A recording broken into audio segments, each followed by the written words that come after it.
Hello students, सभी को मेरे नमस्कार। प्यारे बच्चों, कैदी और कोकिला कविता हमारी पढ़ाई जा रही है, जिसकी कवि माखनलाल चतुर्वेदी जी हैं। बेटा एक बार फिर आपको रिमाइंड करा दूं, माखनलाल चतुर्वेदी जी जो राष्ट्र कवि माने जाते हैं, इस कविता में, किस कविता में, कैदी और कोकिला कविता में माखनलाल चतुर्वेदी जी ने कोयल से संवाद किया है। मैंने आपको दो बातें पिछली वीडियो में और बताई थी। बेटा एक बार फिर आपको रिमाइंड कर देता हूं।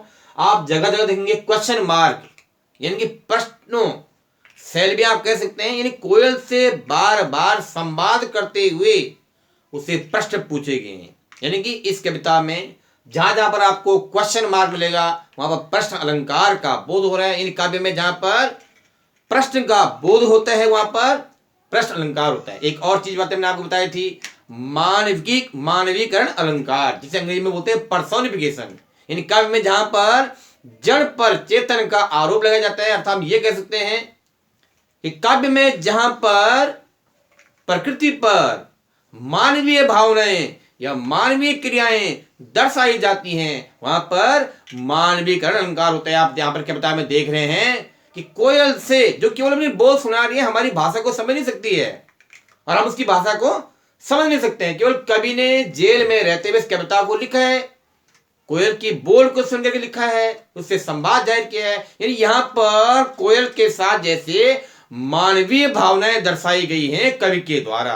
तो अलंकार कौन सा माना जाएगा बेटा? मानवीकरण अलंकार। एक बार फिर बता रहा हूं, काव्य में जहां पर प्रकृति पर या पशु पक्षियों पर मानवीय भावनाएं या मानवीय क्रियाओं को दर्शाया जाता है वहां पर मानवीकरण अलंकार होता है। इस कविता में, कैदी और कोकिला कविता में माखनलाल चतुर्वेदी जी ने उस कोयल के साथ जैसे संवाद प्रस्तुत किया है, जैसे मनुष्यों के साथ होता है, मानवों के साथ होता है, ऐसे प्रश्नावली का बोध कराया है। ऐसे बोलते हैं मानवीकरण अलंकार।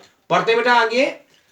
ऊंची काली दीवारों के घेरे में डाकू चोरों बटमारों के डेरे में, बटमार बोलते बेटा रास्ते में चलने वाले यात्रियों को लूटने वाले। अगर हम यहाँ पर थोड़ा प्रसंग और बढ़ाएं कि इस कविता में या इस काव्यांश में माखनलाल चतुर्वेदी जी ने कोयल से संवाद प्रकट करते हुए भारतीय जेलों की दुर्दशा, यानी भारतीय जेलों की क्या दुर्दशा थी, यानी बुरी अवस्था थी, किस प्रकार का व्यवहार किया जाता था जेल में रहने वाले बंदियों के साथ, उसको दर्शाया है। तो पढ़ते मेरा अर्थ, ऊंची काली दीवारों के घेरे में कवि माखनलाल चतुर्वेदी जी उस कोयल से, जो कोयल की आधी रात को उस कारागार के ऊपर, जिस कारागार में माखनलाल चतुर्वेदी जी कैद हैं, बंदी हैं, उस कारागार के ऊपर मंडरा रही है, घूम रही है, विचरण कर रही है, उससे संवाद प्रकट करते हुए भारतीय जेलों की दुर्दशा का वर्णन कर रहे हैं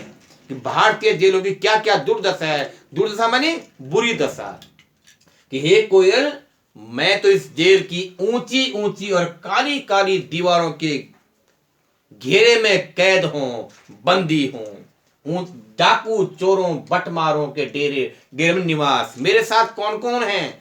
दुष्प्रवृत्तियों वाले लोग हैं। कैसे हैं?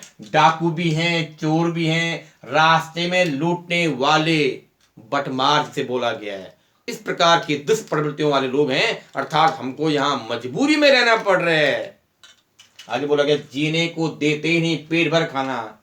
ये जेलवासी तो हम भारतीय कैदियों को, हम भारतीय बंदियों को पेट भर खाना भी उपलब्ध नहीं करा पाते हैं और मरने भी देते नहीं, तड़प रह जाना। तड़प बोलते पीड़ा के लिए, वेदना के लिए, कष्ट के लिए बोला गया है। हे कोयल, हम भारतीय कैदियों के, भारतीय बंदियों की तो यह स्थिति है कि न तो ये पेट भर खाना देते हैं, और अगर हम यहां पर जो माहौल है, वातावरण इतना पीड़ादायी है, अगर हम मरना चाहते हैं तो ये मरने भी नहीं देते हैं। कौन? ये जेलवासी। लिखा है, जीवन पर अब दिन रात कड़ा पहरा है। हे कोयल, हम भारतीय बंदियों के जीवन पर तो, हम भारतीय कैदियों के जीवन पर तो अब दिन रात कड़ा पहरा है, कड़ी निगरानी है। क्या बोल रहा है आगे? शासन है या तम मानी अंधेरे के लिए बोला गया, तम मानी अंधेरा का प्रभाव गहरा है। फिर क्वेश्चन मार्क है। यानी कवि माखनलाल चतुर्वेदी जी कोयल से प्रश्न पूछते हुए या संवाद करते हुए कह रहे हैं कि क्या यह शासन है जो हमारे यहाँ पर परिस्थिति है, जो यहाँ वातावरण है, ये क्या कोई शासन है? ऐसा लगता है तम का प्रभाव गहरा है। हे कोयल, ऐसा प्रतीत होता है हमारे जीवन पर कोई अंधेरे रूपी साम्राज्य, अंधेरा रूपी साम्राज्य छाया हुआ है, अर्थात निराशा का साम्राज्य छाया हुआ है। हिमकर बोलते हैं बड़े चंद्रमा के लिए। हिमकर मानिए चंद्रमा। हिमकर निराश कर चला रात भी काली। एक कोयल, ऐसा महसूस होता है कि हमारे इस कष्टमय जीवन को देखते हुए, जो हम भारतीय हैं, तुम स्वतंत्रता सेनानी, हम स्वतंत्रता के लिए संघर्ष कर रहे हैं, आजाद के लिए आंदोलन कर रहे हैं, हमें जेल में डाल दिया गया है, लेकिन हम भारतीय कैदियों के जीवन को, इस कष्टमय जीवन को देखते हुए ऐसा लगता है, हमें देखकर तो चांद भी या चंद्रमा भी निराश होकर के चला गया है, और रात क्या हो गई है? काली हो गई है, यानी अंधेरे वाली हो गई है। अर्थात हमारे मन में या जेल में रहते हुए, जेल प्रवास में रहते हुए निराशा का भाव है, निराशा के क्षण हैं इस समय। इसलिए हे कोयल, इस गहरे अंधकार में लिखा गया कालिमामयी, काले रंग वाली। कालिमामयी मतलब काले रंग वाली, अर्थात कोयल जगी क्यों? क्यों मतलब क्यों से मतलब है? आदि बोला बेटा सखी के लिए, आदि मनी बेटा सखी, फिर क्वेश्चन मार्क है।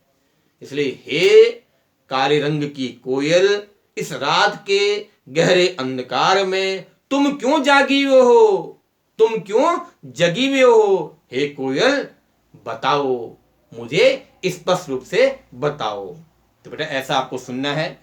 इससे आगे बेटा हम नेक्स्ट वीडियो में पढ़ेंगे। धन्यवाद।